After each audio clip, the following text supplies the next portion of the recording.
কলেজে আসতেই আদ্রিতার বান্ধবী ইভা এক গ্রেনেড বোম ফাটালো, যা শুনে পুরো স্তব্ধ হয়ে গেল আদ্রিতা। তখন ওভাবে নিবিড়কে অ্যাভয়েড করে চলে আসলো। মন খারাপটা আদ্রিতার পিছু ছাড়ছিল না। ক্লাসে উদাস মনে বসেছিল। তখনই ছুটে এসে ধপ করে আদ্রিতার গা ঘেঁষে বসলো ইভা। একটুর জন্য আদ্রিতার উপর পড়ে নিষ্টানো। বসে হাঁপাতে হাঁপাতে আশ্চর্যজনিত কণ্ঠে বলল, জানিস অরি কী হয়েছে? আদ্রিতা বিরক্তি ভরা কণ্ঠে বলল, কী হয়েছে? এমনভাবে বলছিস যেন আজই তোর বয়ফ্রেন্ডের সুন্নতে খাতনা হলো। আরে তার চেয়েও ভয়ানক কাণ্ড হয়েছে। দেখ, মেজাজের মা বোন না করে কি বলবি তা জলদি করে বমি কর। আরে তুই তো জানিস আমার বাবা পুলিশ। তো বাবার কাছ থেকে কাল একটা দুর্ধর্ষ কথা শুনলাম। আসলে বাবা কারোর সাথে ফোনে কথা বলছিল, তখনই আমি শুনে ফেলি। তারপর বিস্তারিত বাবার কাছে জানতে চাই। তখন বাবা বলল সব। সেদিন তোকে নিয়ে আমরা যে মেলা গিয়েছিলাম না, জানিস ওখানে কি হয়েছিল? কি হয়েছিল? ওখানে একদল গুন্ডা মাস্তান টাইপ ছেলে খারাপ মনস্তাপ নিয়ে ঢুকেছিল। আর তাদের টার্গেট কে ছিল জানিস? তাদের টার্গেট ছিলি তুই। আদ্রিতা বিস্মিত হয়ে গেল। স্তম্ভিত কণ্ঠে বলল, হোয়াট? কি বলছিস এসব?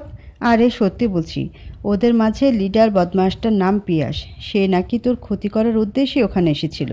কলেজ থেকে আমাদের পিছু নিয়েছিল। মেলা থেকে তোকে তুলে নিয়ে গিয়ে তোর ক্ষতি করার প্ল্যান ছিল ওদের।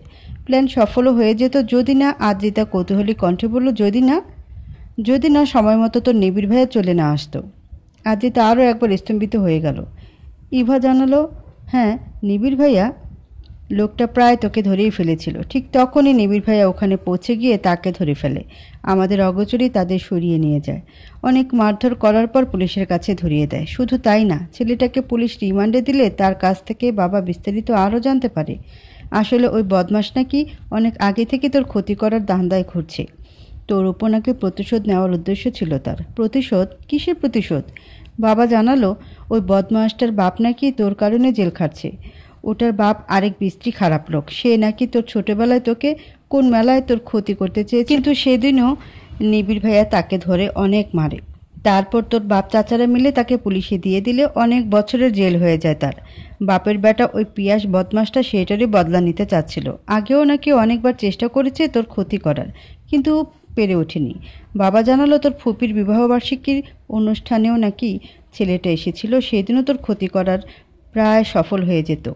তবে আবারও নিবিড় ভাইয়া তাকে রুখিয়ে দিয়ে হাত ভেঙে দেয়। তবুও লজ্জা হয়নি। হাত সেরে উঠতেই আবারও এসেছে। তবে এবার সারা জীবনের জন্য জেলের ভাত পাক্কা হয়ে গেছে। সব শুনে আদ্রিতা যেন স্তব্ধ পাথরের মতো হয়ে গেল। এবার ঠোঁট দুটো অনবরত নড়ে যাচ্ছে। তবে আদ্রিতার কানে আপাতত আর কোনো কিছুই পৌঁছাচ্ছে না। মস্তিষ্ক শূন্য হয়ে যাচ্ছে কেমন। চিনচিন ব্যথা বুকের মাঝে অসম্ভব যন্ত্রণা দিচ্ছে। চোখ জ্বলছে। চোখের বাঁধে এসে কান্নারা হামলে পড়ছে। আদ্রিতা আটকাতে পারছে না। হঠাৎ সে উঠে দাঁড়িয়ে দৌড়ে ক্লাসরুম থেকে বেরিয়ে এলো। দৌড়ে একটা ফাঁকা রুমে এসে মেঝেতে বসে পড়ল। একসময় বাঁধ ভেঙে বেরিয়ে এলো কান্নার দল। মুখে হাত চেপে কান্নায় ভেঙে পড়ল আদ্রিতা। আজ বুঝতে পেরেছে নিবিড় ভাইয়া কেন তাকে সেদিন ওভাবে থাপ্পড় মেরেছিল। নিবিড় ভাইয়া সেই ছোটবেলা থেকে আদ্রিতাকে প্রোটেক্ট করে আসছে। আদ্রিতার অগোচরে তার রক্ষাকবচ হয়ে সর্বক্ষণ যে সুরক্ষা দিয়ে যাচ্ছে আদ্রিতা কিনা তাকে ভুল বুঝে আছে। নিবিড় ভাইয়া ঠিকই বলে, আমি আসলে একটা বলতি। তাই তো নিবিড় ভাইয়াকে সে বুঝতেই পারল না। আসলে একটা গাধি আমি। ছোটবেলাও আমার জন্য নিবিড় ভাইয়াকে বিদেশ যেতে হয়েছিল। আর আমি কিনা উল্টো তার উপরে রাগ করে বসে আছি। কত বড় টিউবলাইট আমি। একটু পর এবার দৌড়ে এলো আদ্রিতার কাছে। আদ্রিতার কাছে এসে ওকে শান্ত করার চেষ্টা করলো। ধীরে ধীরে শান্ত হয়ে এলো সে। তবে তার ভেতরে অনেক কিছু ততক্ষণে বোধগম্য হতে লাগলো। নিজেকে স্বাভাবিক করতে অনেক সময় লেগে গেল আদ্রিতার। কলেজ শেষ হয়ে গেছে অনেক সময় আগেই। আদ্রিতা আর ইভা এতক্ষণে বের হলো। আদ্রিতা ওর ব্যাগ ক্লাস থেকে নিয়ে বাইরে এলো। তখন ব্যাগ ক্লাসেই ভুলে গিয়েছিল সে। ব্যাগ নিয়ে ইভার সাথে কথা বলতে বলতে এগিয়ে এলো আদ্রিতা। আশেপাশে চোখ বুলিয়ে সেই পুরনো দৃশ্য দেখলো। তবে আজ আর মনে কোনো প্রশ্ন জাগলো না তার। প্রশ্নের উত্তর সে আজ পেয়ে গেছে। ছোট থেকে ছেলেদের আদ্রিতা থেকে দূরত্ব বজায় রাখার বিষয়টাতেও যে কোথাও না কোথাও নিবিড়েরই হাত আছে তা আর আদ্রিতার বোধগম্য হতে বাকি নেই।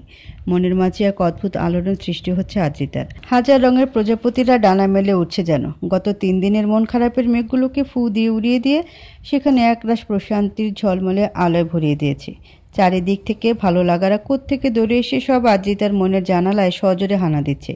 হঠাৎ যেন নিজেকে একেবারে হালকা মনে হচ্ছে। হাওয়ায় ভাসতে থাকা মেঘিনায় অনুভব হচ্ছে। ইচ্ছে করছে নেচে নেচে গাইতে, আসমি উপর আসমা নিচে। নিজের মনে এই গান গুনগুন করতে করতে এগিয়ে যাচ্ছিল আদ্রিতা। পাশ থেকেই বা হঠাৎ বলে উঠল, এই অরি, ওটা তো নিবিড় ভাইয়া না?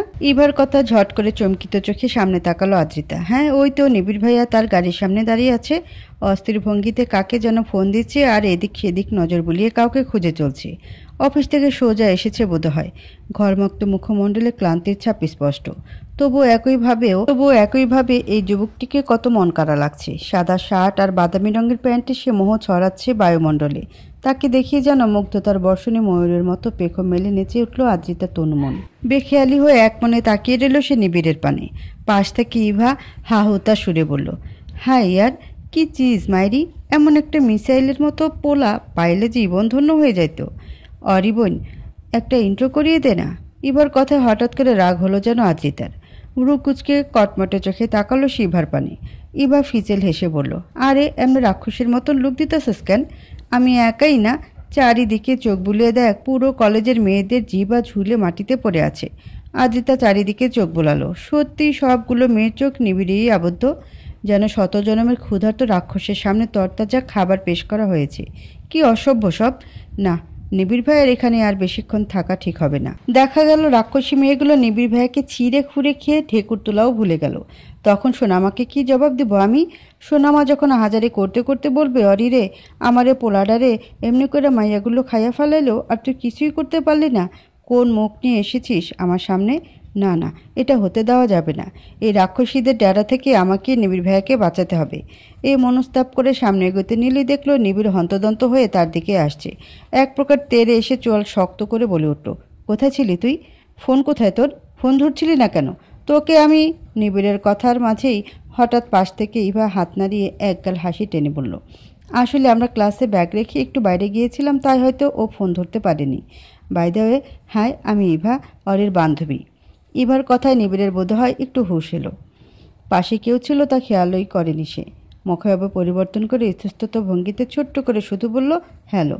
পরপরে আদ্রিতার দিকে তীক্ষ্ণ দৃষ্টিতে তাকিয়ে দাঁতে দাঁত চেপে বলল, গাড়িতে ফার্স্ট, বলে সানগ্লাস চোখে লাগাতে লাগাতে গাড়ির দিকে চলে গেল নিবিড়। আদ্রিতাও এক মুহূর্ত কাল বিলম্ব না করে নিবিড়ের পেছন পেছন ছুটল। নিবিড় সোজা গিয়ে গাড়ি ড্রাইভিং সিটে বসলো। আদ্রিতা গিয়ে নিবিড়ের পাশের সিটে বসতে নিবিড় চোখ মুখ শক্ত রেখে সোজা সামনের দিকে চোখ রেখে গাড়ি স্টার্ট দিল। গাড়ি চালনায় নজর রেখে চোয়াল শক্ত করে নিবিড় ধমকে সুরে বলতে লাগলো, ফোন রেখে কোন মজলিসে গেছিলি তুই? তুই কি কসম খেয়ে নিয়েছিস যেভাবে হোক আমাকে জ্বালাবি? জানিস কখন থেকে ফোন করছিলাম আমি? মানে এতটা কেয়ারলেস কেউ কীভাবে হতে পারে? আজকাল অনেক বেশি বার বেড়ে গেছে তোর। আমাকে অ্যাটিটিউড দেখাস? বাসায় নিয়ে গিয়ে তোর হাত পাগুলো মট করে ভেঙে বস্তা ভরে রাখবো আমি। তারপর দেখি কিভাবে এত জ্বালাস আমাকে। অন্য সময় হলো তো নিবিড়ের এসব কথায় আদ্রিতার প্রচুর রাগ আর অভিমান হতো, কিন্তু আজ তার কিছুই হচ্ছে না। আজ নিবিড়ের বকাঝকাও যেন অরিজিৎ সিংয়ের গান মনে হচ্ছে, যা শুনে তার ঠোঁটে আনমনে হাসি ফুটে উঠেছে। মুগ্ধ মনে বারবার দেখছে শুধু পাশের সুদর্শন পুরুষটাকে। এই যে রাগে রাগে মুখটা বানিয়ে রেখেছে, তাতেও কত সুন্দর লাগছে তাকে। কেউ এত সুন্দর করে কিভাবে রাখতে পারে? তাকে দেখে মনে হচ্ছে রাগ করাটাও একটা আর্ট। কত কিউট লাগছে তার রাগে রাগে গাল দুটো। হঠাৎ করে ভয়ঙ্কর ইচ্ছে জাগছে আদ্রিতার। নিবিড় ভাইয়ের ওই রাগে শক্ত করে রাখা গাল দুটো টেনে দেওয়ার প্রচণ্ড ইচ্ছে জাগছে। হাত দুটো রীতিমতো নিষ্পিস করছে ওই গাল দুটোতে যেতে। আদ্রিতা তার হাত দুটো মুষ্টি করে মনে মনে ধমক দিয়ে বলল, এই এই খবরদার, একদমই না, ভুলেও এই কাজ করবি না কিন্তু, না হলে তোদের আর বাঁচিয়ে রাখবে না কিন্তু সে। ভালো চাস তো ফিরে আয়ও পথ থেকে। তবে আদ্রিতার হাত দুটো যেন দেড় আনার মূল্যও দিল না আদ্রিতাকে। তার হুমকিকে চালের ভেতর থাকা পাথরের মতো উঠিয়ে ছুঁড়ে মারল। আদ্রিতা বেচারি চেয়েও পারছে না তার অবাধ্য হাত দুটোর সাথে। ওদিকে নিবিড় তার মতো সামনের দিকে তাকিয়ে বকাঝকা করেই যাচ্ছে আদ্রিতাকে, আর আদ্রিতা তার হাত দুটোকে আটকাতে প্রাণপণে যুদ্ধ চালিয়ে যাচ্ছে, কিন্তু শেষ পর্যন্ত আর পারল না সে। অতঃপর অঘটন ঘটেই গেল। নিবিড়ের বকাঝকার মাঝেই হঠাৎ আদ্রিতা নিবিড়ের রাগে শক্ত করে রাখা গাল দুটো ধরে ডানে বামে টেনে দিল। আচমকা এহেন কাজে নিবিড় সাথে সাথে গাড়ির ব্রেক কষল। চমকিত চোখে তাকালো আদ্রিতা থেকে। আদ্রিতা গাল টেনে দিয়ে সোজা শক্ত হয়ে বরফের মতো জমে বসে রইল, যেন এইমাত্র আবিষ্কার হওয়া রোবট সে। দুনিয়াদারির মোহ মায়ার সাথে তার কোনো প্রকার সম্পর্কই নেই। সদ্য জন্মানো শিশুর মতোই অবুঝ সে। এইমাত্র করা কাজটি তার মতো অবুঝ প্রাণীর হাতে মোটেও ঘটেনি। নিবিড় গলা খাকারি দিয়ে ইতস্তত সুরে বলল, এটা কি ছিল? আদ্রিতা নিরুত্তর, যেন নিবিড় নামক ব্যক্তির কোনো অস্তিত্ব নেই আপাতত। গাড়িতে সে একাই বসে আছে। নিবিড় আবার বলল, কিরে, চুপ মেরে গেলি কেন? আমার গাল দুটোকে কি সরকারি মাল পেয়েছিস? রাবারের মতো টানছিলি কেন? মতলব কি তোর? আদ্রিতা ফট করে বলে উঠল, তো কি করব? কে বলেছে গাল দুটোকে এত কিউট বানাতে? আনমনে কথাটা বলে ফেলে হুঁশ আসতেই সাথে সাথে চোখ খিচে বন্ধ করে। নিজের মুখ দু হাতে চেপে ধরল আদ্রিতা। রে শেষ, আজ তো তুই শেষ। সরি, মনে মনে শেষবার সব প্রিয়জনকে মনে করে নেই। আজ তোর টিকিট কাটা কনফার্ম। এখন নিশ্চয় নিবিড় ভাইয়া তোকে এই জানালা দিয়ে ছুঁড়ে কোনো ট্র্যাকের নিচে ফেলে দিবে। তবে আদ্রিতার ভাবনা মোতাবেক কিছু হতে দেখা গেল না, বরং হঠাৎ করেই নিবিড়ের চেহারার হাবভাবে পাল্টে গেল। মুখভাবে রাগের আধা সরে গিয়ে সেখানে হঠাৎই খুশিময় এক আলোড়ন সৃষ্টি হলো। স্টিয়ারিংয়ে দু হাত রেখে মাথা অন্য পাশে ঘুরিয়ে দাঁত দিয়ে নিচের ঠোঁট কামড়ে ধরে নিঃশব্দে হাসল নিবিড়। একটু পর গাড়ি স্টার্ট দিল নিবিড়। গাড়ি চলতেই আদিত একটু স্বস্তি নিঃশ্বাস ফেলল। যাক, এই যাত্রায় প্রাণে বেঁচে গেছে সে। তবে নিবিড়ের দিকে আর তাকানোর সাহস পেল না। জানালার দিকে মাথা ঘুরিয়ে বসে রইল। গাড়ি চলতে চলতে হঠাৎ আবার থেমে গেল। গাড়ি থামতে দেখে আদ্রিতা নিবিড়ের দিকে তাকালো। কিছু বলবে তার আগে নিবিড় বলে উঠল, আইসক্রিম খাবি?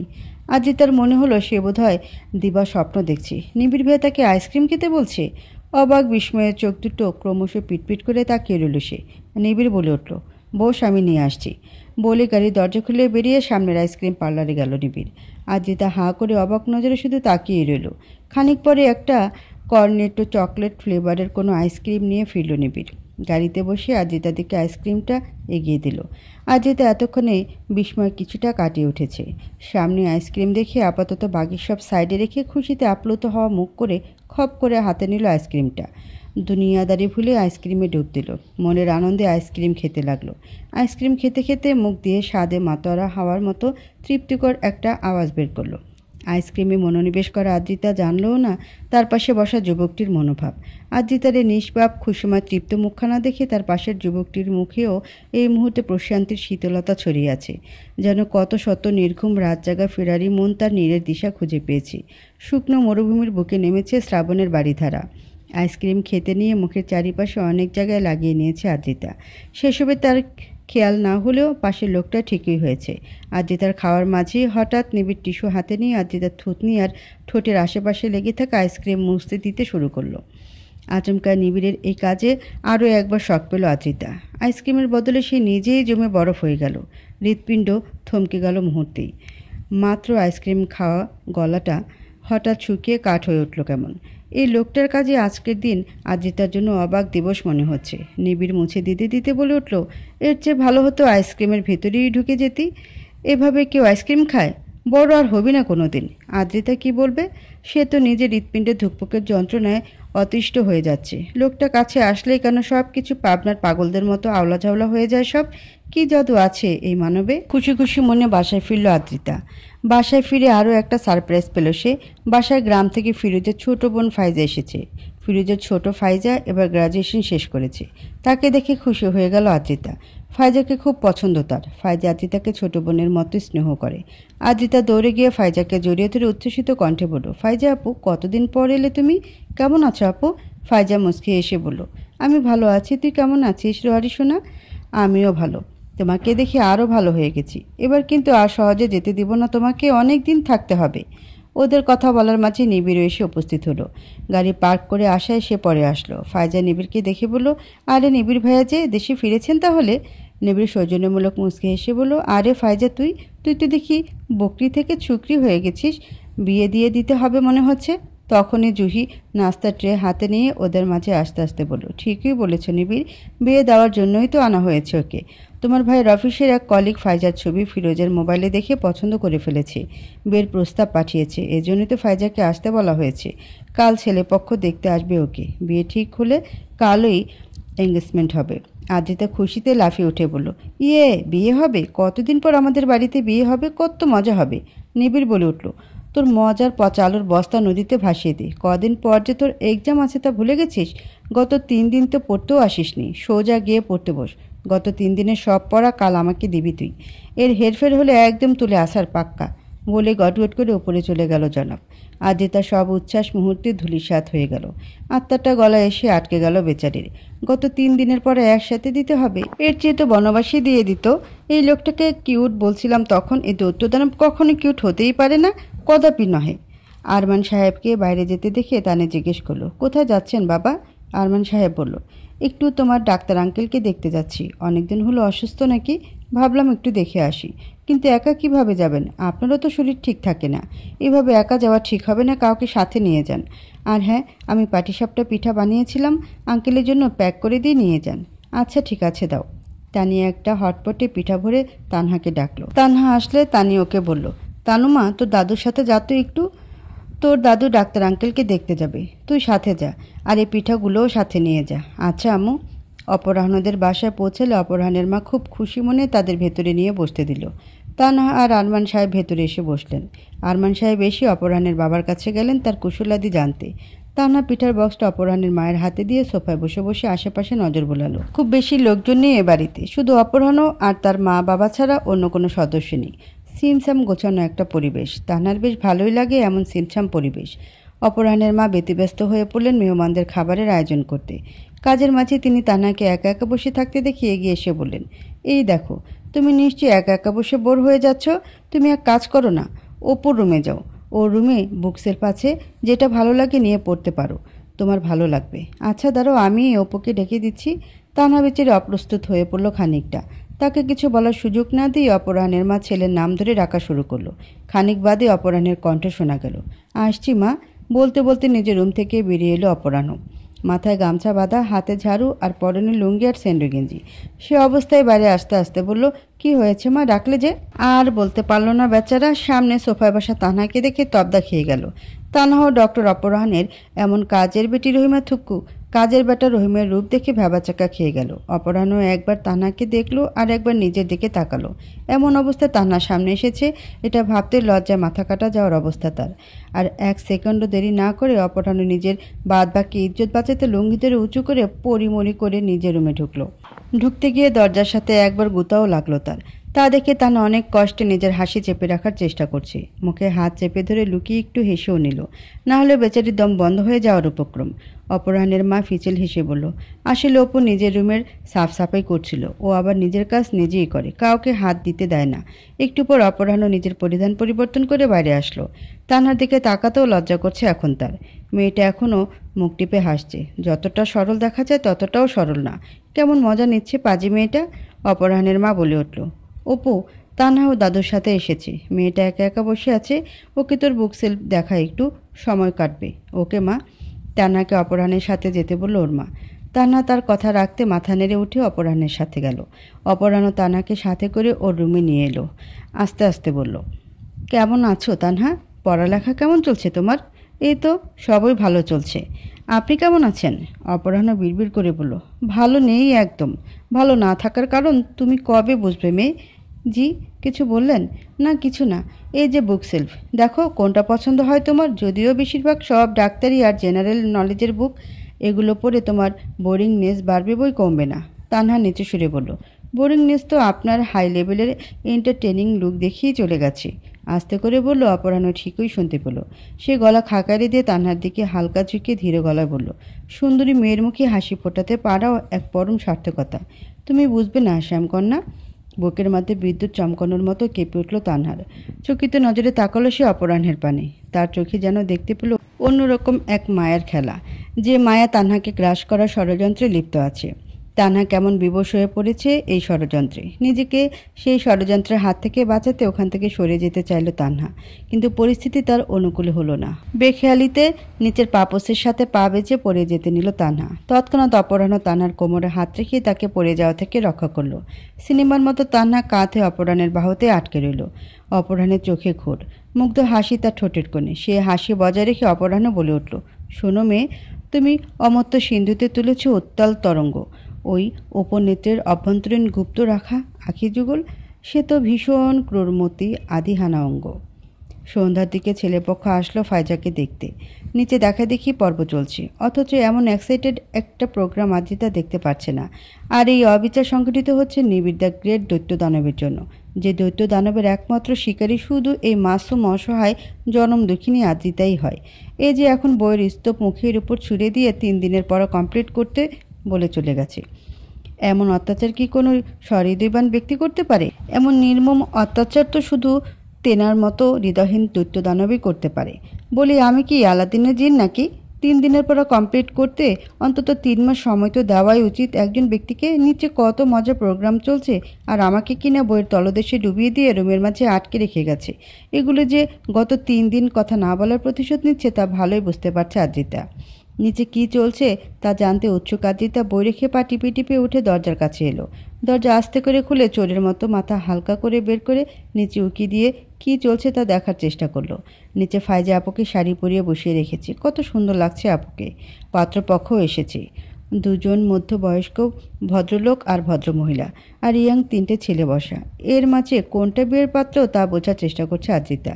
3 জনের মাঝে যে একটু চুপচাপ শান্ত লাজুক ভঙ্গিতে বসে আছে সেই পাত্র হবে ধারণা করে নিজে নিজে বলতে লাগলো, বাহ, পাত্রটা তো ভারী হ্যান্ডসাম, অনেক সুদর্শন দেখতে। সামনে থেকে হঠাৎ পুরুষালী কণ্ঠে কেউ বলে উঠল, আচ্ছা তাই নাকি? আদ্রিতা নিজ ধ্যানে বলতে লাগলো, হ্যাঁ একদম, কত হ্যান্ডসাম দেখ। মাঝপথে হুঁশ এলো আদ্রিতার। ঝট করে মাথা তুলে তাকালো সে। স্বয়ং সম্মুখে নিবিড়কে দাঁড়িয়ে থাকতে দেখে হাতে নাতে চোর ধরা খাওয়ার মতো থতমত খেয়ে গেল সে। নিবিড় সরু চোখে তাকিয়ে আছে আদ্রিতার দিকে। আদ্রিতা মাথা তুলে ফিচেলে সে দুনিয়ার সবচেয়ে ইনোসেন্ট লুকটা নেওয়ার প্রচেষ্টা চালালো। তা খুব একটা ইফেক্টিভ হলো বলে দেখা গেল না। নিবিড় দাঁতে দাঁত চেপে বলল, বলদি তো তুই জন্মে থেকেই ছিলি, কিন্তু বলদির সাথে সাথে টপ লেভেলের বেশরমও হয়ে গেছিস তা জানা ছিল না আমার। তোকে না পড়তে দিয়ে গেছি, পড়া বাদ দিয়ে এখানে বেশরমের মতো পুরুষদের স্ক্যান করা হচ্ছে। এমনভাবে দেখছিস যেন এক্ষুনি গিলে খেয়ে ফেলবি বিনা ঢেকুর তুলে। দেখতে দেখতে বেচারাদের ভেতর ছিদ্র করে ফেলছিস একেবারে। মনে হচ্ছে ফাইজার জায়গায় তুই এক্ষুনি লাফ দিয়ে ছেলেগুলোর গলা ঝুলে পড়বি। বলবো কাকিমাকে তার মেয়ে বিয়ের জন্য পাগল হয়ে গেছে, পুরুষ দেখলে হামলে পড়ার মতো অবস্থা। আদ্রিতা বেচারি টাসকে খেয়ে গেল। সামান্য একটা কথাটাকে কোথা থেকে কোথায় নিয়ে গেল লোকটা।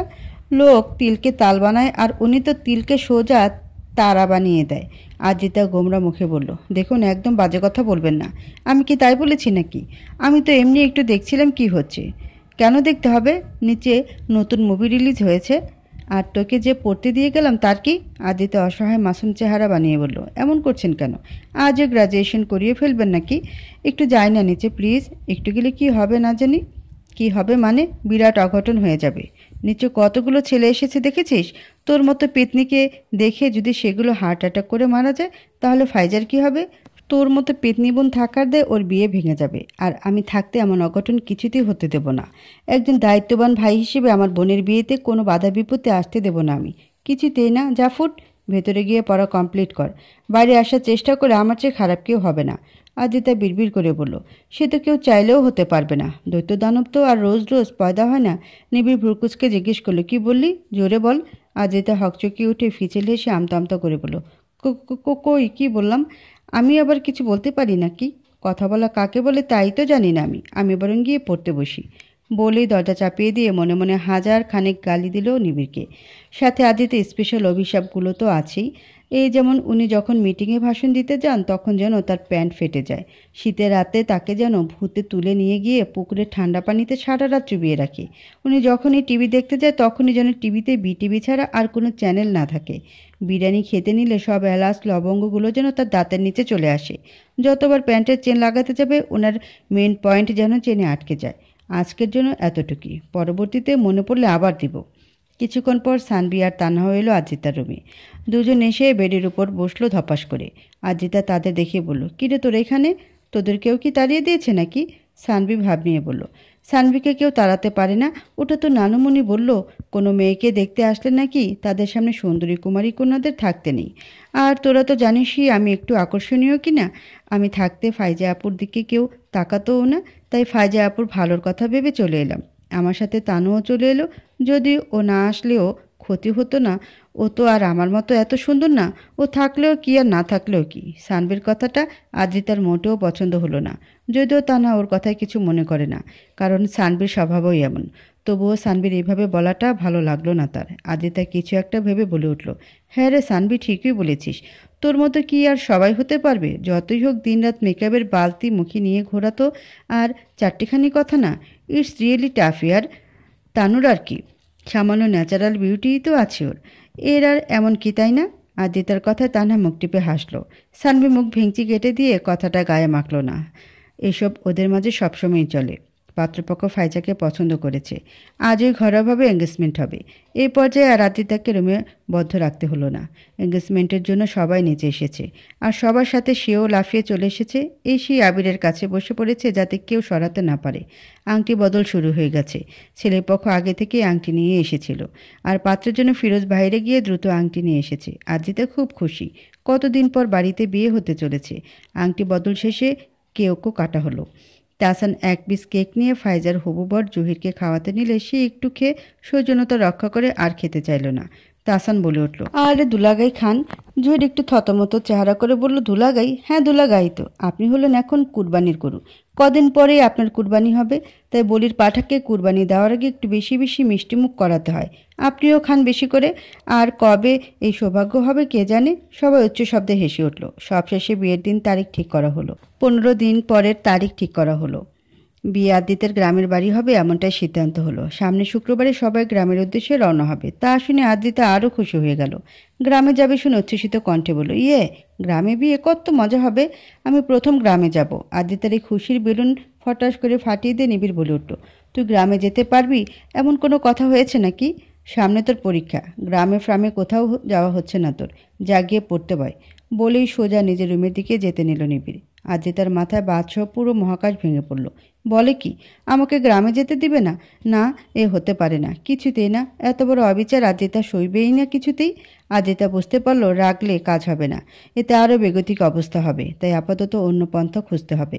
সময় খারাপ হলে গাধাকেও ঘোড়া বানাতে হয়, আমাকেও এখন তাই করতে হবে। আদ্রিতা ফ্রিজে এক পিস কেক নিয়ে দৌড়ে সিঁড়ি বেয়ে উপরে গিয়ে করিডোরে নিবিড়ের সামনে দাঁড়ালো। দুনিয়ার সবচেয়ে ইনোসেন্ট চেহারা বানিয়ে নিবিড়ের দিকে তাকালো, যেন সে ইনোসেন্টের সব কপিরাইট নিজের নামে লিখে নিয়েছে। এই মুহূর্তে দুনিয়াতে ইনোসেন্ট বলতে শুধু সে ছাড়া আর কোনো বস্তুই অবশিষ্ট নেই। যেন সে ইনোসেন্টের প্রতিমা। তাকে চেয়ে সবার ইনোসেন্সি এর কসম খাওয়া উচিত। কেকের ফ্রিজে নিবিড়ের দিকে এগিয়ে দিয়ে চোখ পিট করে সর্বোচ্চ করুণ সুরে বলল, যেতে দিন না প্লিজ। আই প্রমিস আমি সব পড়া কমপ্লিট করে ফেলবো। পড়তে পড়তে শহীদ হয়ে যাব। তাও প্লিজ আমাকে যেতে দিন প্লিজ। বলতে বলতে মাথা কাত করে আরও এক লেভেল বাড়িয়ে ইনোসেন্টের সস লাগালো মুখে। নিবিড় তীক্ষ্ণ একাগ্র দৃষ্টিতে তাকিয়ে আছে আদ্রিতার ইনোসেন্টের রসের বালতিতে ডোবানো মুখের দিকে। আদ্রিতার হাতে রাখা কেকটুকু হাতে নিল নিবিড়। তারপর এক হাতে আদ্রিতার চোয়াল ধরে তার মুখ খুলে কেকের পিসটা সোজা আদ্রিতার মুখে ঢুকিয়ে দিল। কেক ঢুকিয়ে দিয়ে বলল, এমন পেতনির নানি পিসাচিনির মতো লুক আর কখনই দিবি না, খবরদার। তোকে খেয়ে ফেলার দায়ে তোর সোনামায়ের হাতে জেলে যাওয়ার শখ নেই আমার।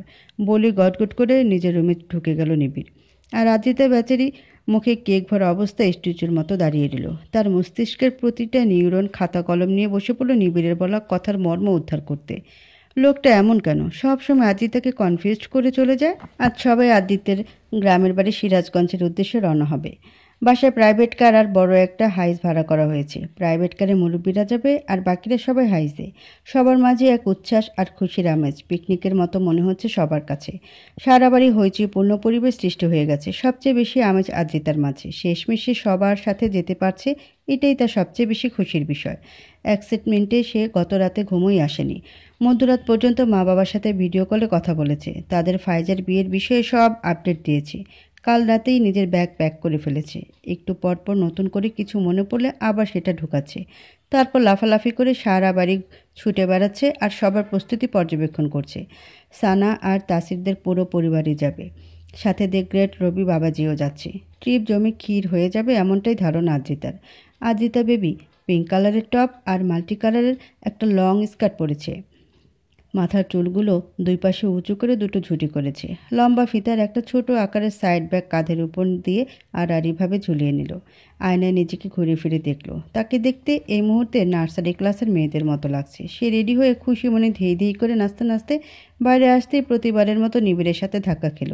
নিবিড় আদ্রিতার দুই বাহু ধরে সোজা করে দাঁড় করিয়ে দাঁতে দাঁত চিবিয়ে বলল, তুই যে বলদি গরু তা আমি এমনিতেই জানি। সেটা প্রমাণ করার জন্য বারবার এভাবে গুঁতা দেওয়া তোর অভ্যাসে পরিণত হয়ে গেছে নাকি? গুতার ওয়ার্ল্ড রেকর্ড করতে চাস নাকি গুতা মেরে মেরে আমার বুকের মাঝখান দিয়ে সুড়ঙ্গ বানানোর ধান্দায় ঘুরছিস? এই হয়ে গেল। আদিতার মেঘের উপরে হাওয়ায় ভাসতে থাকা মেজাজটাকে ধপাস করে নিচে ফেলে দিতে চলে এলেন দৈত্য দানবটা। কিন্তু আদিতা এখন রাখবে না বলে মনোবল শক্ত করলো। এই লোকের জন্য সে তার মুড খারাপ করবে না। এমনিতেও এই লোককে এখন কিছু বলা মানে নিজের গায়ে কুড়াল মারা। দেখা গেল আমার যাওয়াই বন্ধ করে দিল, তাই আপাতত অপমানটাকে চিনি দিয়ে মিশিয়ে লেবুর শরবত মনে করে গিলে ফেললো আদিতা। মেকি হেসে নিবিড়ের দিকে তাকিয়ে বলল, সরি নিবিড় ভাইয়া বলার জন্য খোলা ঠোঁট দুটো আর চাপল না আদ্রিতা। সেইভাবে হা হয়ে তাকিয়ে রইল নিবিড়ের দিকে। মেরুন রঙের টি শার্ট আর অ্যাশ কালারের জিন্স পরিহিত পুরুষটিকে দেখে আদ্রিতা যা বলতে গিয়েছিল তা পেটের ভিতরেই থেকে গেল। চোখের ব্ল্যাক সানগ্লাসটা তার সুদর্শনের মাত্রা বাড়িয়ে দিচ্ছে যেন। নিবিড় আদ্রিতার সামনে তুড়ি বাজিয়ে বলল, কী রে, আবালের মতো হা করে আছিস কেন? আদ্রিতা আমতা আমতা করে বলল, কে কিছু না, বলে চলে যেতে নিল। পেছন থেকে কড়া গলা ডাকলো নিবিড়, এই দাঁড়া। দাঁড়িয়ে গেল আদ্রিতা। নিবিড় আদ্রিতার সামনে এগিয়ে এসে বলল, এদিক ঘোর। আদ্রিতা ঘুরে দাঁড়িয়ে নিবিড়ের দিকে তাকালো। নিবিড় ঘাড় হালকা বাঁকিয়ে তীক্ষ্ণ দৃষ্টিতে আদ্রিতার উপর থেকে নিচ পর্যন্ত স্ক্যান করতে লাগলো। তারপর বলে উঠল, বাহ, কি সং ধারণ করেছিস। এখন শুধু একটা জিনিসেরই কমতি আছে, তাহলে তোর সাজ একেবারে সোনা সোহাগা হয়ে যাবে। আদ্রিতা উৎসাহী কণ্ঠে বলল, কি ফিডার? আদ্রিতা থতমত খেয়ে বলে, কি? নিবিড় দাঁতের দাঁত চেপে বলল, হ্যাঁ ফিডার। তোর এই লুকের সাথে জাস্ট একটা ফিডারের কমতি আছে। সেটা লাগালে একেবারে পারফেক্ট লাগবে তোকে। মানুষ চলে সামনে আর তুই বোধহয় রিভার্স মোডে চলছিস, তাই না? দিনে দিনে আরও লেদা বাচ্চা হতে চাচ্ছিস। নিবিড় আদ্রিতার দুই ঝুঁটি টেনে ধরে আদ্রিতার গলা পেঁচিয়ে ধরে বলল, তোকে টেনে বড় করতে পারছি না, সেই জ্বালাই আমার জীবন ভাজা ভাজা হয়ে গেল। একেবারে তেলে ভাজা পোড়া পাপড় হয়ে গেছে। আর তুই কি না আরও ছোট হওয়ার পায়তারা করে যাচ্ছিস? যান শেষ করে ক্ষান্ত হবি বুঝি? খুব একটা জোরে পেঁচিয়ে ধরেনি নিবিড়, তবে ভয়টা ঠিকই লাগছে আদ্রিতার। আপাতত নিজের জানের জন্য দোয়া দরুদ পড়তে ব্যস্ত আদ্রিতা।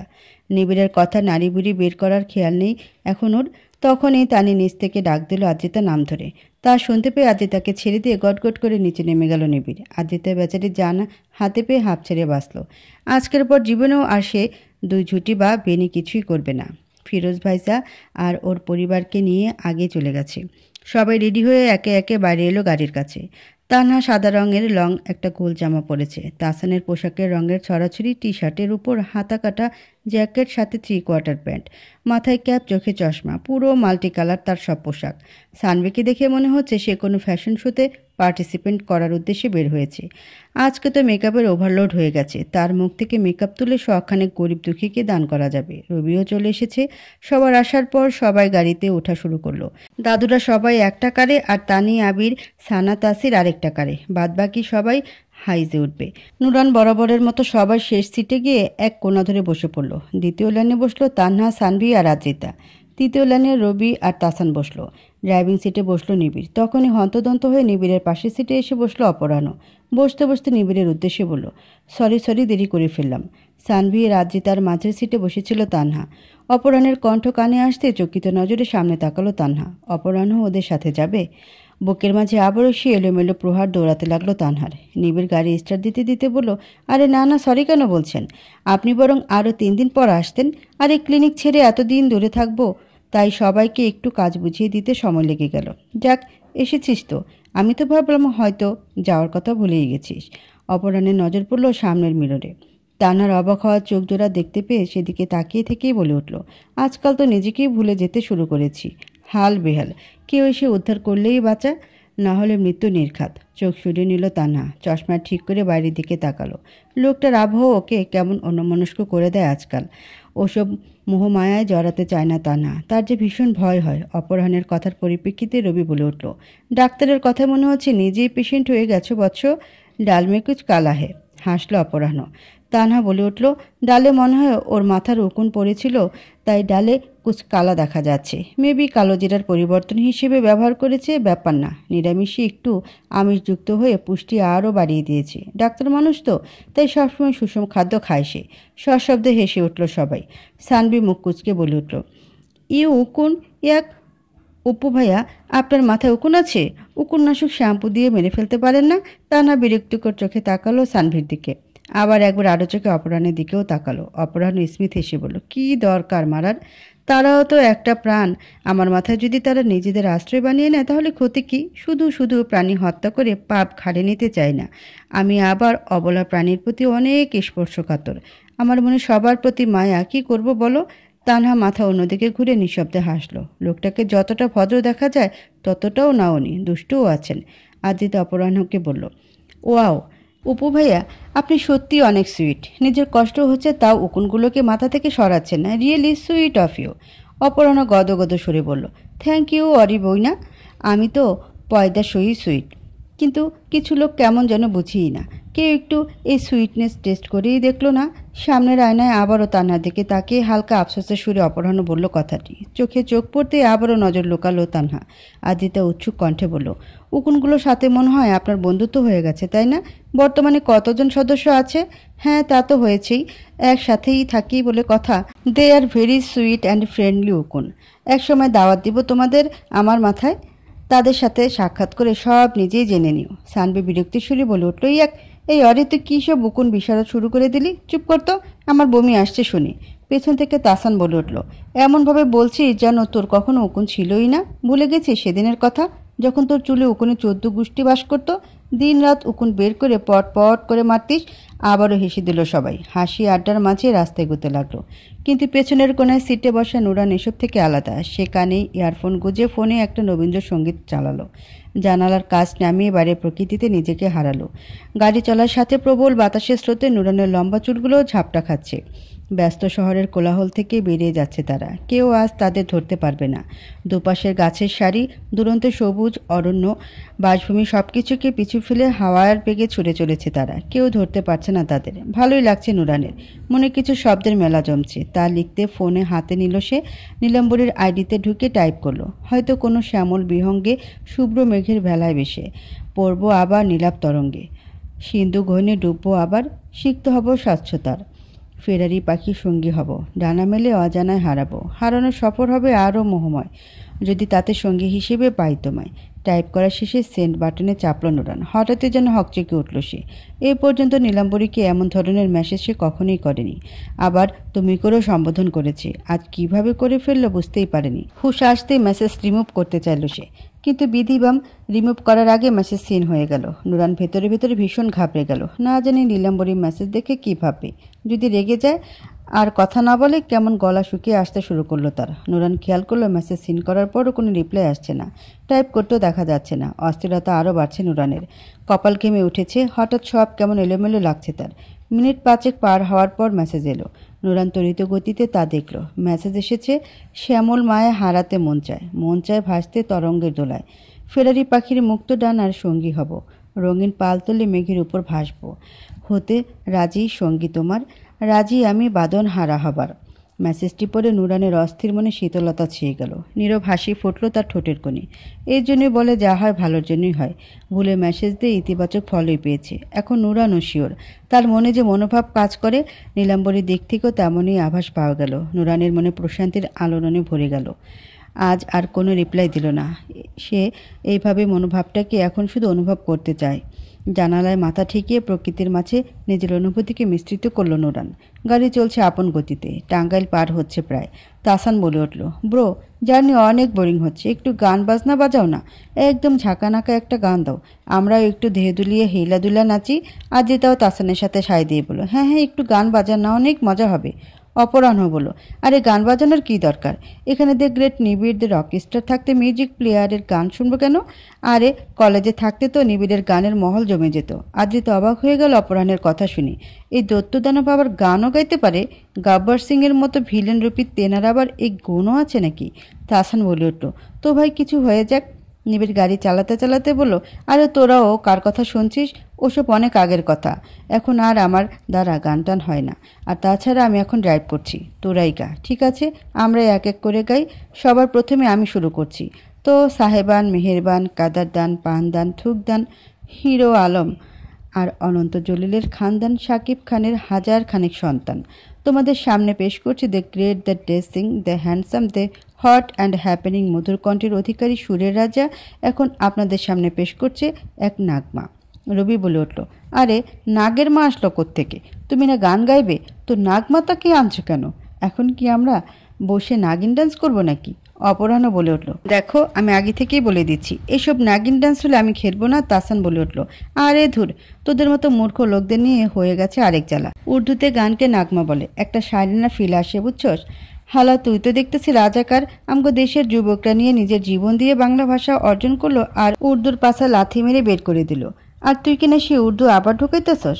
তোর মতো রাজাকারদের জন্য আজ দেশে রসাতলে গেল। রবি বলল, আচ্ছা আচ্ছা, যার জন্য এত আয়োজন সেটা তো করো, গান গাও এখন। তাহসান কয়েকবার গলা খাকেরি দিয়ে গান ধরল। ও টুনির মা, তোমার টুনি কথা শুনে না, দিনে রাতে মিস কল মারে ফোন করে না। ও টুনির মা, তুমি টুনিরে বোঝাও না, যার তোর লগে ডেটিং মারে আমায় চেনে না। টুনি স্কুলে যাইব, টুনি বারান্দায় আইব, টুনিরে দেখে আমার পরাণ জুড়াইব। টুনি আমার জানেরই যান, পরাণের পরাণ। টুনির মারে খাইতে দিমু সুপারি আর পান। তাহসানের ঐতিহাসিক মেলোডি শেষে আজিতা বলে উঠল, এবার আমার পালা, এখন আমি গান গাইব। আজিতার কথা শুনে তাহসান, সানভি আর তান্না একসাথে চিল্লিয়ে ভয়ার্ত কণ্ঠে বলল, নেহি। তাহসান করুণ সুরে বলল, বোন মাফ কর আমগো, এই মাসুম মাসুম বাচ্চাগো উপরে একটু রহম কর। কি দোষ আমগো? এ ভরা যৌবনকালে ক্যান দিন দুপুরে মারবার চাস? আমি তো এখনও বিয়াই করলাম না, তোরে ফুপি বানানোর জন্য হলেও আমারে বাঁচতে দে। আমি না থাকলে বংশের হারিকেন নিভা যাইব। সানভি বলল, হ্যাঁ অরি, রহম কর, মেকআপের কসম, খবরদার গান গাবি না। তান্না বলল, দেখ অরি, তুই বরং গ্রামে গিয়ে গান গাস, এখানে না প্লিজ। অপরাহ্ন বলে উঠল, আরে এভাবে বলছো কেন সবাই? বেচারি একটু গান গাইতে চাচ্ছে তো গাইতে দাও না। তাহসান বলে উঠল, ওই তুই চুপ থাক হাতুড়ি ডাক্তার, ওর গান শোনা যখন পোলিও হয়ে যাইব তখন বুঝবি হালা। আরে ধুর, মেয়েটি একটু গান গাইতে চাচ্ছে তাতে এত কি এমন হবে? ওরে বোনু তুমি গাও। আজিতা আহ্লাদে কণ্ঠে বলল, থ্যাংক ইউ অপু ভাইয়া, আসলে আমার সুরেলা কণ্ঠ শুনে সবার হিংসা হয়, তাই তো গাইতে দিতে চায় না, কিন্তু আপনি আমার গান শুনে শুধু শুনতেই চাইবেন। আচ্ছা ঠিক আছে, তুমি গাও, আমি শুনবো। আজিতা খুশি মনে গলা ঝেড়ে গানের জন্য প্রস্তুত হলো। সবাই এদিকে ভয়ে গাড়ি ভেঙে বেরিয়ে যাবার রাস্তা খোঁজার জো। অতপর আজিতা গান শুরু করলো, চোখ বন্ধ করে প্রথম সুর বের করলো, ব্যাস। প্রথম সুরের ধ্বনিতেই অপরাহ্নের নিজের সিট থেকে পড়ে যাবার অবস্থা। পুরো গাড়ি যেন ভূমিকম্পর মতো কেঁপে উঠল। সবার হার্টে গ্রেনেড হামলার মতো ফটাস করে ফেটে যাবার জোগাড়। আজিতা গলা ছেড়ে ফাটা বাঁশের মতো কানে বোম ফাটানো মধুর সুরে গান ধরল, উত্তরে ভয়ঙ্কর জঙ্গল, দক্ষিণে না যাওয়াই মঙ্গল, পূর্ব পশ্চিম দুই দিগন্তে নদী, মাথা নাই একতলা, আমি দোলা আত্মভোলা, ওরে আয় আয় আয় ডানা কাটা পড়ি, আমি ডানা কাটা পড়ি, তুমি বন্ধু কালা পাখি, আমি যেন কি বসন্তকালে তোমায় চিনতে পারিনি, সাদা সাদা কালা কালা মাইয়া, ও মাইয়ারে তুই অপরাধী রে, এই পরাণের ভালোবাসা দে ফিরাইয়া দে, মাইয়া ওই মাইয়ারে তুই লোকাল বাস রে বন্ধু, তুই লোকাল বাস, আদর কইরা ঘরে তোলস, ঘাট ধইরা বাসবো রে বন্ধু তোমায় যতনে, তোমার মনের ঘরে আগুন লাগাইল রে টিঙ্কু, আগুন লাগাইল, প্রেমে পড়েছে মন, প্রেমে পড়েছে, অচেনা এক রূপবানে নাচে কোমর দোলাইয়া, হাজার মানুষ মন মানে না মন মানে না, প্রেমের ওই নীল নীল নীলাঞ্জনার চোখ দুটো টানা টানা 3 দিন তোর বাড়িতে গেলাম, দেখা পাইলাম না বন্ধু 3 দিন, গাংপার হইতে 1 খান চুম্মা দিয়ে কারেন্ট লাগাইলি, 2 খান চুম্মা দিয়ে ভোল্টেজ বাড়াইলি, ধিকি ধিকি জলে ধিকি ধিকি বুকে আগুন লাগিল রে, নেশা লাগিল রে, বাঁকা 2 নয়নে নেশা লাগিল রে, হাসন রাজা को रानी से प्यार हो गया, पहली नज़र में पहला प्यार हो गया, दिल में है तुम आँखों में तुम। এভাবে একের পর এক গানের 14 গোষ্ঠী উদ্ধার করে যাচ্ছে আজিতা। গানের লিরিক্সগুলোকে মিক্স করে চাটনি বানিয়ে তার 12টা বাজিয়ে দিচ্ছে। আর সুরের কথা বলাই বাহুল্য, তার গান নামক সিডোর আর আইলা তুফানি সবার হাট বেরিয়ে দৌড়াদৌড়ি শুরু করেছে। অবশেষে নিজের প্রতিভার প্রদর্শন শেষে আজিতা দেখল তাহসান, সানভি আর তান্না জিহ্বা বের করে অজ্ঞান হয়ে পড়ে আছে। রবি বাবা বুকে হাত দিয়ে নিজের হাট খুঁজছে, আর অপরাহ্ন তো বাস পড়া মানুষের মতো টাসকি খেয়ে বসে আছে। আজকের পর তার কান আর কাজ করবে কি না তা নিয়ে সন্দেহ আছে। আজিতা গর্ব করে বলল, বাহ, আমি কত ভালো গান গাই। আমার মধুর কণ্ঠ শুনে সবাই ঘুমিয়ে গেছে। অপরাহ্ন নিবিড়ের দিকে তাকিয়ে দেখলো এত কিছুর মাঝে সে দিব্যি গাড়ি চালাচ্ছে, যেন তার উপর কোনো প্রতিক্রিয়াই হয়নি। অপরাহ্ন হাঁপাতে হাঁপাতে বিড়বিড় সুরে বলল, আই সেলুট ইউ বস, তোর ভালোবাসা আসলে গ্রেট, না হলে এখনই কিভাবে ঠিকঠাক থাকিস? নিবিড় কান থেকে তুলো বের করে বলল, কিছু বললি? এবার অপরাহ্ন জ্ঞান হারালো। গাড়ি চালাতে চালাতে বাঁকা হাসলো নিবিড়। সামনের আয়নায় তাকিয়ে দেখলো নিজ মনে খুশি থাকা আজিতাকে, যার জন্য নিবিড়ের কাছে 7 খুন হাসি মুখে মাফ। সিরাজগঞ্জ পৌঁছাতে প্রায় দুপুর পেরিয়ে গেল ওদের। আদিত্যদের গ্রামের জমিদার বাড়িটিতেই গিয়ে নামলো ওরা। বিয়ে সব আয়োজন এখান থেকেই করা হবে এমনটাই সিদ্ধান্ত নেওয়া হয়েছে। গাড়ি থামলে সবাই যার যার মতো নামা শুরু করলো। তাহসান তো লাফ দিয়ে নেমে গ্রামীণ পরিবেশ দেখতে ছুট লাগালো। নিজেই সবার কাছে গিয়ে ভাব জমাতে লেগে পড়ল। সবাই নেমে গেলে নিবিড়ও নেমে দেখলো আদ্রিতা সিটে মাথা এলিয়ে দিয়ে ঘুমিয়ে পড়েছে। নিবিড় আদ্রিতার সাইডের দরজাটা খুলে ডাকতে চাইল আদ্রিতাকে, তবে ডাকতে নিয়েও আবার থেমে গেল। তার মায়াপুরীর মায়াবিনীটাকে কিছুক্ষণ দেখার লোভ যেন তার কণ্ঠে চেপে ধরল। আলতো করে হাত রাখলো আদ্রিতার গালে, চোখের তৃষ্ণা খানিক মিটিয়ে নরম সুরে ডাকলো, পুতুল, এই পুতুল ওঠ, চলে এসেছি আমরা। চোখ মেলে তাকালো আদ্রিতা। চোখের সামনে ঝুঁকে থাকা নিবিড়ের মুখটা দেখে কিছুটা হকচকে উঠে বসলো সে। নিবিড়কে দেখে হঠাৎ তার অভিমানের মুখ ভার হয়ে এলো। অভিমানে মুখ ঘুরিয়ে নিয়ে অন্য পাশ দিয়ে নেমে গেল সে। তা দেখে নিঃশব্দে ঠোঁট হালকা বাঁকিয়ে হাসল নিবিড়। তার অভিমানী পাখি আবার অভিমান করেছে। আসার পথে যমুনা সেতু পার হওয়ার সময় আদ্রিতা বায়না ধরল সে যমুনা পারে যাবে। সবাই বলল পরে আসবো বেড়াতে, এখন নামার দরকার নেই। কিন্তু আদ্রিতা গো ধরে বসলো সে যাবে। শেষমেশ নিবিড় ধমকি দিয়ে আদ্রিতাকে থামিয়ে দেয়। আর এ কারণেই মহারানীর অভিমান হয়েছে। সেই মহারানী কি আর জানে তার চুল পরিমাণ আবদার মেটাতে নিবিড় 1000 বার হিমালয় পর্বত চড়তে পারবে? জানবে কিভাবে? সে যে অবুঝ পাখি, পারে শুধু নির্দয়ের মতো নিবিড়কে জ্বালিয়ে পুড়িয়ে খাড়খাড় করতে। ওদের পৌঁছাতে দেখে ফিরোজের বাবা মা সহ আরও অনেকে এগিয়ে এলো ওদের কাছে। তারা ব্যতিব্যস্ত হয়ে বলল, আরে আইসেন আপনারা, আসেন আসেন, ভেতরে আসেন। তানি ফিরোজের দাদিকে সালাম দিয়ে বলল, কেমন আছেন আপনারা? ফিরোজের দাদি হাসি মুখে বলল, আমরা ভালোই আছি। তা তোমরা কেবা আছো সবাই? কতদিন পর আইলা গ্যারামে। আহারে কথা কি আল্লাহও মনে পড়ে না তোঙ্গারে? তা কেন হবে, অবশ্যই মনে পড়ে। আসলে ব্যস্ততার কারণে বেশি আসা হয় না, তাই বললা আইসপা না। হে যে আবিরের বিয়ার মধ্যে সব আসিলা আর আল্লা না। তোমাগরে সোয়াল পোয়ালও কত বড় হইয়া গেছে। তানি বলল, হ্যাঁ তা তো হয়েছে, এই যে দেখেন সবাই এখানেই আছে। তানি একে একে সব নতুন জেনারেশনের পরিচয় করিয়ে দিল। ফিরোজের দাদি নিবিড়ের সামনে এসে বলল, উমাইলো তোমার বেটা না দিয়ে এহারে মদ্দাম মানুষ হয়ে গেছে। এহারে আমার চাচা হুসুরের মতোই দেখা যায়।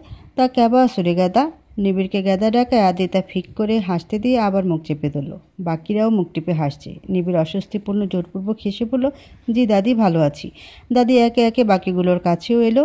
তাসানকেও গেদা বলাই বেচারা ক্যাবলা মার্কা হাসি দিল। মেয়েগুলোকেও ছাড়ল না। আদ্রিতার মাথায় হাত বুলে দাদি বলল, উম্মাইলো আদিত্যের মাইয়া কি সুন্দর পুতুলের মতো হয়েছে। এহারে আদিত্যের মায়ের মতোই দেখা যায়। কি রে গেদি, তুই কেবা আসো?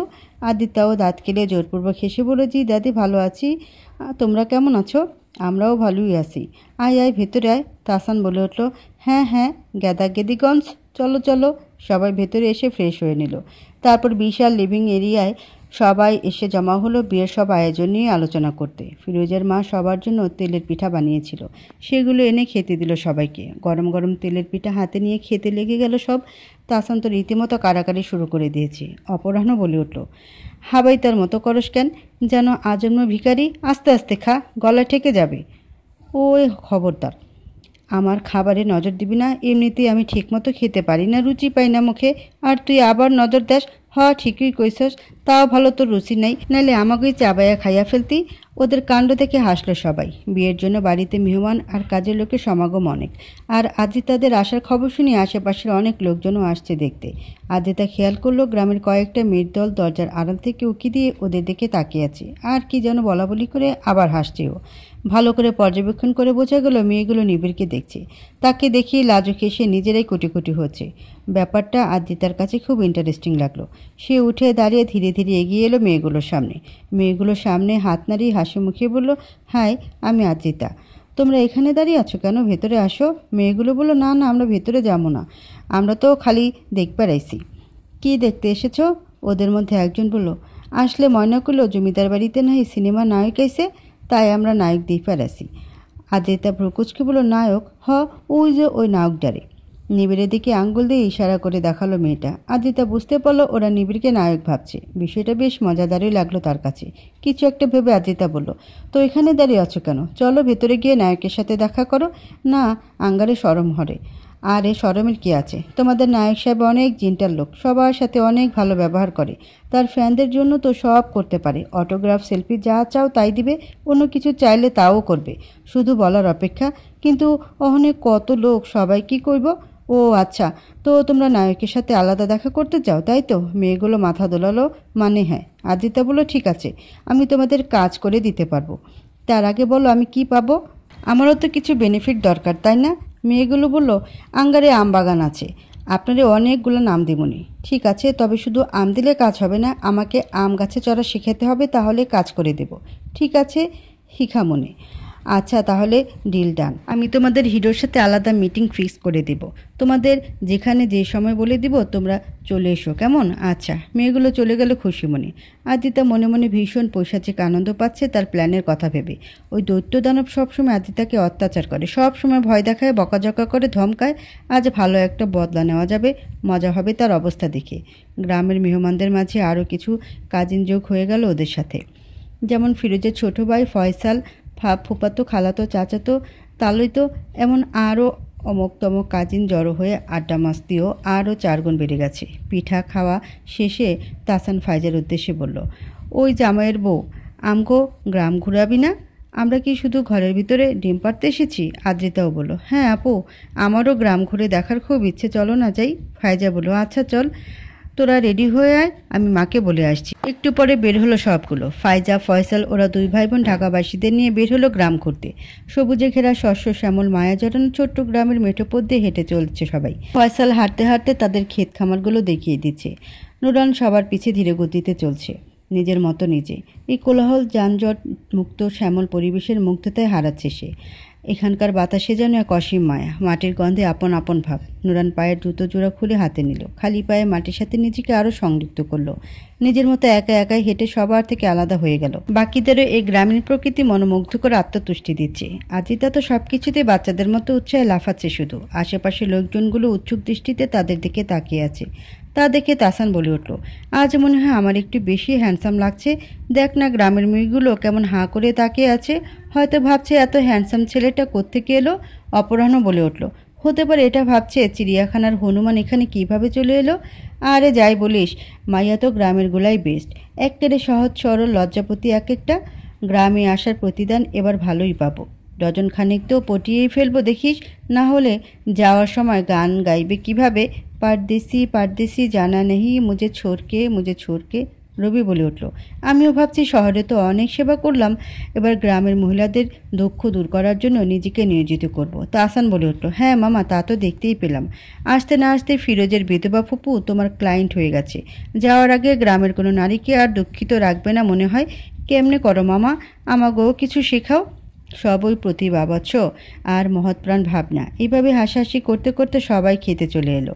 সবুজ ধানের ক্ষেত বাতাসে দোল খাচ্ছে, অপূর্ব সে দৃশ্য। সামনেই সেচ পাম্প থেকে ঝপঝপ করে পানি পড়ছে, সরু ড্রেন দিয়ে পানি গড়িয়ে ধান খেতে যাচ্ছে।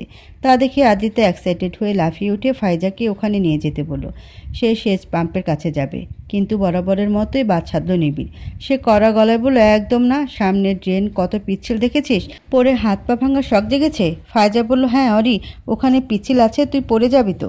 পড়বো না আপু, প্লিজ যাই না, প্লিজ প্লিজ প্লিজ। আচ্ছা ঠিক আছে চল, কিন্তু সাবধানে যাস। বাকিরাও সেচ পাম্পে যাবে। পাম্পের সামনে লম্বা একটা ড্রেন, সেখানে 2টা বাঁশের টুকরো রাখা আছে পার হওয়ার জন্য। সবাই জুতা খুলে পা টিপে টিপে এগুলো। ফয়সাল তাসান আগেই লাফ দিয়ে চলে গেল। তা না যেতে নিয়ে ব্যালেন্স হারাতে নিলেই তখন হাত ধরে ফেলল অপরাহ্ন। চোখে চোখ পড়ল, হাত ধরে পার করলো তাকে। চশমা ঠিক করে দ্রুত অন্য পাশে চলে গেল তানহা। সানভি পার হতে ভয় পাচ্ছে দেখে ফায়জা ওকে ধরে পার করলো। এবার আদ্রিতার পালা। সে 1 পা এগুচ্ছে তো 2 পা পেঁচাচ্ছে। এমন পিচ্ছিল বাঁশের উপর দিয়ে পার হবে কিভাবে? তবুও মনে সাহস জুগিয়ে কাপা কাপা পা বাঁশের উপর রাখতেই হঠাৎ নিজেকে হাওয়ায় পেল আদ্রিতা। মাথা তুলে দেখল নিবিড় তাকে কোলে তুলে নিয়েছে। কোনো কিছু বুঝে ওঠার আগে নিবিড় ড্রেন পার করে অপর পাশে আদ্রিতাকে নামিয়ে দিয়ে আবার অন্য পাশে গিয়ে দাঁড়ালো সে। যেন চোখের পলকে সব হয়ে গেল, কিন্তু ওনার ভাব দেখে মনে হচ্ছে কিছুই হয়নি। আদ্রিতা সবার দিকে তাকিয়ে দেখলো সবাই পানি দেখতে ব্যস্ত, এদিকে কারোর নজর নেই। স্বস্তির নিঃশ্বাস ছাড়লো আদ্রিতা। আপাতত সে নিজেও পানি দেখতে ব্যস্ত হয়ে পড়ল। ঝর্ণার মতো ঝপঝপ পড়তে থাকা পানির কাছে গিয়ে 2 হাতে পানি নিয়ে খেলতে লাগলো। নিবিড় পেছন থেকে কড়া গলায় বলছে, অরি পড়ে যাবে কিন্তু, পিছে আয়। কিন্তু কে শুনে কার কথা? পানি পেয়ে লাফিয়ে চলেছে সে। অতঃপর যা হবার তাই হলো, পিছলে গিয়ে পানির গর্তের মাঝে পড়ল। সেচের পানিতে পুরো ভিজে গেল সে। আদ্রিতার পড়ে যাওয়া দেখে হো হো করে হেসে উঠল সবাই। আদ্রিতা প্রথমে একটু লজ্জা পেল, পরবর্তীতে সে পানির সাথে আরও বেশি করে মেতে উঠল। ঝর্ণার পানিতে যেমন নিজেকে ভিজায়, তেমনি সেচের পানিতে সে ভিজতে লাগলো। আদ্রিতার ভেজা দেখে তাসানো ঝপ করে নেমে পড়ল। সেচে মাথা ডুবিয়ে ভিজতে লাগলো। দুজনের কাণ্ড দেখে বাকিরা হাসতে লাগলো, কিন্তু আদ্রিতা দেখল না তার এমন মজা আরেকজনকে কী পরিমাণ রাগিয়ে দিচ্ছে। দেখতে পেল না নিবিড়ের শক্ত ক্রোধিত মুখমণ্ডল। মনের সুখে ভিজে তো নিল আজিতা, কিন্তু উঠতে গিয়ে পড়ল বিপাকে। এই ভেজা কাপড়ে এখন বাড়ি ফিরবে কিভাবে? ক্ষেতের চারপাশে অনেক চাষিরা কাজ করছে। এই অবস্থা সবার সামনে দিয়ে যাওয়া অসম্ভব। ভীতু চোখে তাকালো নিবিড়ের দিকে। নিবিড়ের কঠিন চাহনি দেখে আরও অসহায় হয়ে আজিতার মুখমণ্ডল কাঁদো কাঁদো মুখে দাঁড়িয়ে রইল সে। বাকিরাও নিবিড়ের রাগী চেহারা দেখে ভয়ে চুপসে গেছে। এইভাবে কিছুক্ষণ অতিবাহিত হওয়ার পর নিবিড় এগিয়ে গেল। রাগী মুখ করে খপ করে আজিতার হাত ধরে টেনে তুলে সেচ পাম্পের ছোট্ট ছাপড়া ঘরটাতে নিয়ে গেল। ঘরের মাঝে নিয়ে এক প্রকার ছুঁড়ে মারল। চোয়াল শক্ত করে রাগী গলায় বলল, মন তো চাচ্ছে ওই পানির ভেতর তোকে গেড়ে থুয়ে যাই, ইডিয়েট একটা। আরও ভয়ঙ্করভাবে কতক্ষণ ইচ্ছে মতো ধমকালো। আদিত্যার চোখে পানি চলে এলো। ভেজা শরীরে কাঁপছে আর নাক টানছে। আসলে দৈত্য দানব একটা, না হয় একটু ভিজেছি তাই বলে এভাবে বকবে? যেন কত বড় অপরাধ করে ফেলেছি। আমাকে বকাঝকা করার শুধু বাহানা চাই ওনার। নিবিড় দেখলো ছাপড়া ঘরটাতে একটা গামছা ঝোলানো আছে। সেটা নিয়ে আজিতার মুখের উপর ছুঁড়ে দিয়ে বলল, মাথা মুছে নে। তারপর গায়ের জ্যাকেটটা খুলে এই একইভাবে ছুঁড়ে দিয়ে বলল, এটা পরে বেরিয়ে আয়। বলেই বাইরে বেরিয়ে গেল নিবিড়। আজিতা মাথা মুছে জ্যাকেটটা পরে নিল। তবে রাগ হচ্ছে তার ভীষণ। লোকটা শুধু ওকে বকে। আজ তো সে বদলা নিয়েই ছাড়বে, মজা দেখিয়ে ছাড়বে। পরদিন বিকেলেই নিজের মাস্টার প্ল্যানের কাজে লেগে পড়ল আজিতা। গ্রামে সেই মেয়েগুলোর সাথে আম বাগানে এসেছে আজিতা। এরই মধ্যে তাদের সাথে ভালোই ভাব হয়ে গেছে তার। সকাল সকালে মেয়েগুলোর সাথে আম বাগানে এসে লাফালাফি শুরু করে দিয়েছে। আম পেড়ে খেয়েছে, আবার তাকে গাছে ওঠানোও শিখিয়েছে। এখন প্রতিদান হিসেবে নিজের করা ডিল অনুযায়ী এবার আজিতার পালা। সে মেয়েগুলোকে জানালো আজ বিকেলে সে তাদের নায়কের সাথে দেখা করিয়ে দেবে। মেয়েগুলো যেন আম বাগানে চলে আসে, সেখানেই তাদের নায়ক আসবে। মেয়েগুলো খুশি হয়ে গেল। বিকাল হতে আজিতা নিবিড়কে আমবাগানে নিয়ে যাওয়ার ফোন দিয়ে আটলো। সে এক পিচ্চিকে বুঝিয়ে পাঠালো নিবিড়ের কাছে। পিচ্চিকে আজিতার বলে দেওয়া অনুযায়ী নিবিড়কে বলল, অরি আপু আমবাগানে আপনাকে ডাকছে। নিবিড় ভ্রুকুচকে বলল, আমাকে ডাকছে মানে? আর ও আমবাগানে কি করছে? জানি না, বলে পিচ্চি দৌড়ে চলে গেল। আজিতা আড়াল থেকে সব দেখছে। নিবিড় তখনই বের হয়ে গেল। আজিতা মনে মনে খুশি হয়ে সেও লুকিয়ে নিবিড়ের পিছু পিছু গেল।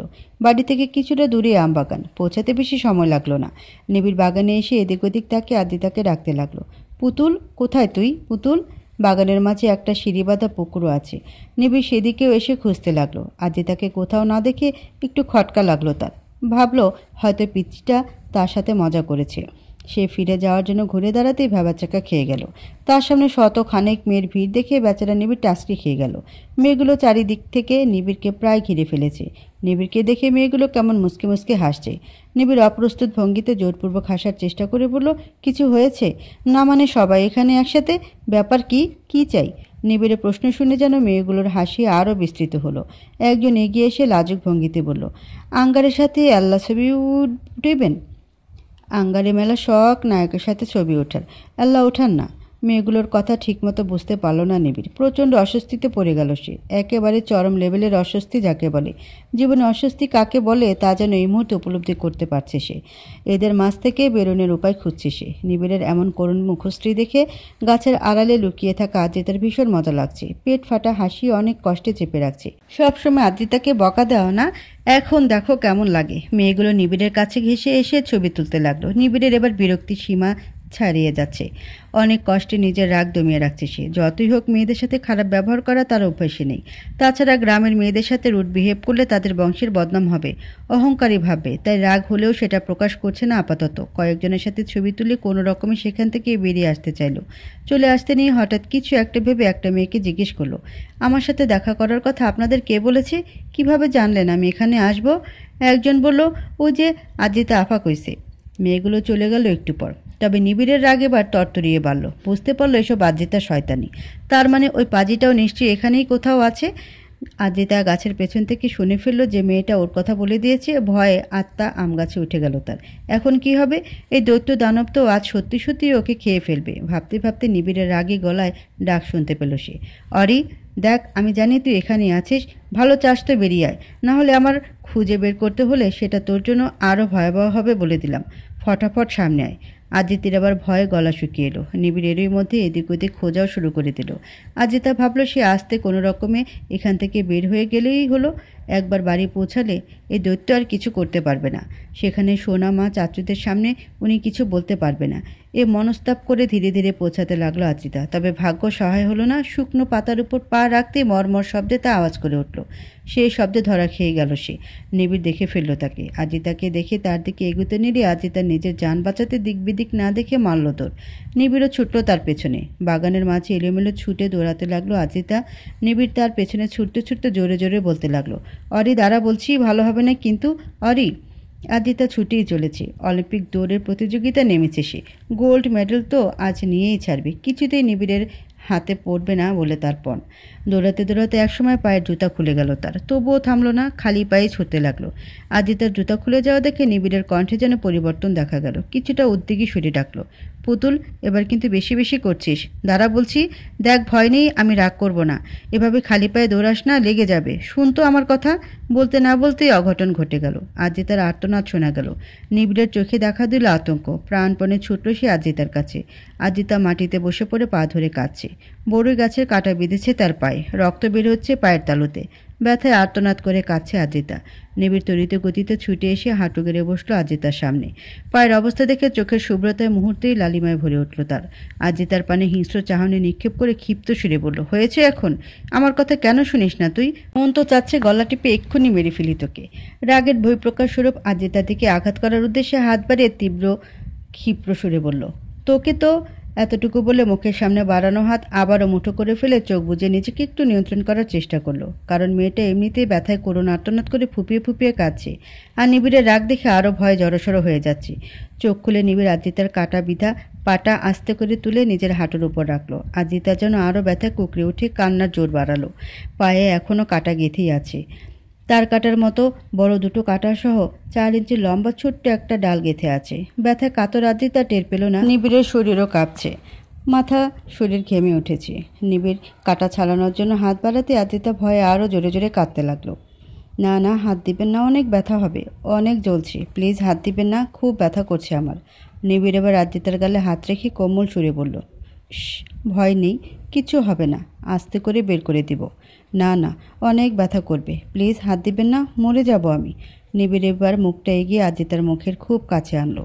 গালে বৃদ্ধাঙ্গুল বুলিয়ে মায়াবী চোখে তাকিয়ে অত্যন্ত আদরে কণ্ঠে বলল, কাঁদে না, এই পুতুল সোনা, তাকা আমার দিকে। তুই আমার লক্ষ্মী পুতুল না, ময়না পাখিটা, তাকা আমার দিকে। আমি থাকতে কোনো ব্যথার সাহস নেই তোকে ছোঁয়ার। নিবিড়ের এমন হৃদয় গলানো আদরে আলাপে আজিতা থমকিত চোখে তাকালো নিবিড়ের মায়াবী চোখের পানে। কান্নার সুর ধীরে ধীরে যেন কমে এলো, ঘোরের মাঝে হারিয়ে গেল হঠাৎ। ঠিক তখনই সুযোগ বুঝে নিবিড় আজিতার পায়ের কাটা টান দিয়ে বের করে ফেলল। কাটা বের হতেই হুঁশ এলো আজিতার। যন্ত্রণায় হালকা আর্তনাদ করে উঠল। কান্নার গতি আবারও বেড়ে গেল। নিবিড় সাথে সাথে আজিতাকে পাজা কোলে তুলে নিয়ে দ্রুত পায়ে সিঁড়ি বাঁধা পুকুর পাড়ে এলো। সিঁড়ি বেয়ে পানির কাছে এসে আজিতাকে সিঁড়ির উপর বসালো। কাটা বিধা পাটা পানিতে নামিয়ে পা ভালো করে ধুয়ে দিল নিবিড়। আজিতাকে রেখে পাশ থেকে কিছু দুর্ভাঘাস তুলে এনে পানিতে ধুয়ে দাঁতে চিবোলো কিছুক্ষণ। আজিতার পা নিজের পায়ের উপর নিয়ে চিবোনো ঘাস পায়ের ক্ষততে রাখলো। হালকা জ্বলে ওঠে আজিতা আবারও আর্তনাদ করে উঠল। কান্না অনবরত লেগেই আছে। ঘাসের রস দেওয়ার পর প্যান্টের পকেট থেকে রুমাল বের করে পায়ে ব্যান্ডেজের মতো বেঁধে দিল। ততক্ষণেও আজিতা ফুপিয়েই চলেছে। কেঁদে কেটে চোখ মুখ লাল টুকটুকে করে ফেলেছে। নিবিড় মুখ নামিয়ে আজিতার ক্ষত পায়ের পাতায় তার অধর ছোঁয়ালো। মুহূর্তেই কান্না বন্ধ হয়ে গেল আজিতার। থমকে গেল ভেতর বাহির। শিউরে উঠল বদন।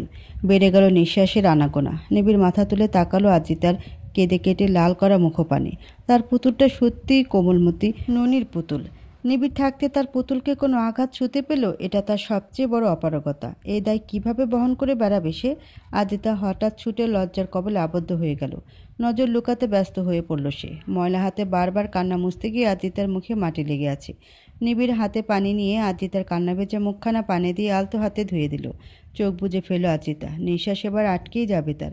মৃদু কম্পনে শরীর অবশ্যের পর্যায়ে। যে কম্পন তার সামনের ব্যক্তিকে করছে তীব্র আহত। দুই হাতে আজিতার মুখখানা আগলে ধরে কপালে কপাল ঠেকালো নিবিড়। নিবিড়ের অশান্ত নিঃশ্বাস আজিতাকে আরও বিবশ করল। নিবিড় আজিতার কপালে কপাল ঠেকিয়ে অশান্ত কণ্ঠে ফিসফিসিয়ে বলল, মেয়ে, তুই ক্রূরমতির তীব্র প্রলয়ঙ্কারী লাফা। যে মানবকে পৃথিবীর কোনো বস্তু ভীত করতে পারে না, সে লোহের ন্যায় মানবকেও ভীত করার ক্ষমতা একমাত্র তুই রাখিস। এ দহনের পালা শেষ করে কবে দিবি একটুখানি শীতলতা?